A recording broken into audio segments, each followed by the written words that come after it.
the installation of this Mopar snorkel for baby girl. Well, you can see the second project of the winter. I went ahead and got one of the snorkels from G Performance, Mopar Performance Parts, and this is where I'm at now. I didn't really video where I started and that. The snorkel just came in yesterday, and pretty cool. Looks good. We're going to get that put on today, I hope. I think we will. I've been taking my time doing it. So yeah, we've got this. And one reason for that snorkel going on the outside like this is I had a Rugged Ridge snorkel, and I still got it. So I'll clean it up a little bit and put it out there for someone else to use if they need be, if they want it.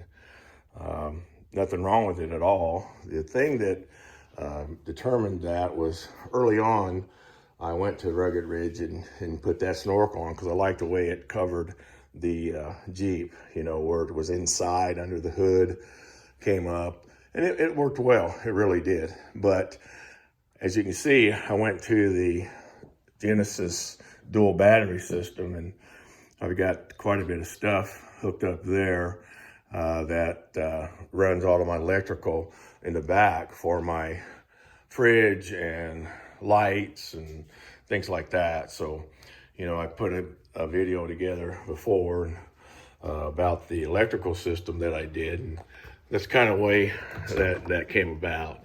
A little dark back here, but there's the system that I put in, which led me to this Jeep Mopar Performance snorkel to go on, because now that snorkel will fit on the outside of the engine bay along the fender.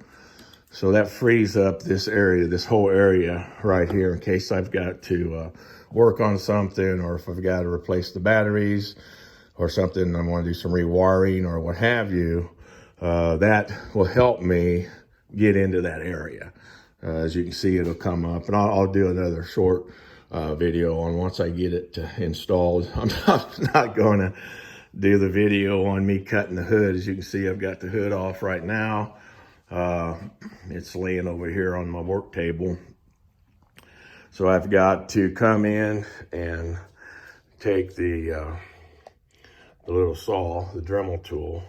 I've got to cut this area out right here for the snorkel to fit under the hood. And you know what? It's kind of nerve-wracking in a sense, but in reality, it's, you know, you're going to put another hole in your Jeep. If you're anybody out there that's into overlanding or customizing your Jeep, your rig, I should say, any vehicle, you're going to put holes in it. You know, you're going to have to drill through it and do some stuff. The first hole that I did on the outside was here for my shore power, and I drilled that 2-inch hole there. And that was scary, honestly, because that was the first time I put a drill to my Jeep, especially a 2-inch hole on the outside. But it works well. I sealed it up really well, siliconed it up and that. So we're going to go ahead and get the Dremel out and try to put the template on this thing, and we'll see what happens. So we'll keep you in tune. Okay, well, it just come up that I'm done, and it went pretty well. We got her hooked up here on the outside, and I did the cut. And looks like I got to do some wax in there, but I did the cut, and it turned out pretty good. I got my foam in there.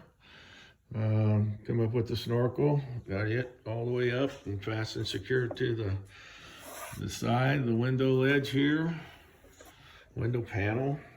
So there we are, Jeep Performance Parts. Pretty cool. And yeah, it wasn't too bad. It was kind of tedious getting everything, measurements and stuff. They had good templates with it. The templates were very good for cutting out the hole.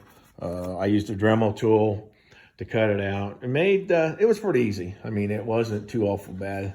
Again, like I said, I've put a couple holes in this thing before, so putting another hole in it wasn't really that much of a challenge, but you're always nervous to start. But no, it turned out really nice. I'm looking forward to seeing how it works and helps with that. Like I said, the rugged ridge I had there before, it was fine. I mean, it did a good job, but now I clear up space for my motor, for my battery, for all those components and stuff, and makes it look pretty good. So there you have it. Just waiting for spring for another adventure. Like I said, this is kind of a short, but I wanted to let you know what progress was going on Baby Girl at this time, and how we're going to progress further now and keep plugging away. And I think this may be the last major deal on here. I'm gonna have to, if I keep this up, I'm gonna have to come out of retirement. So, well, thanks guys. Have a very, very happy holidays and a very Merry Christmas. So until we come back at you with another video, I hope everything's well, and like we say, we'll talk to you later.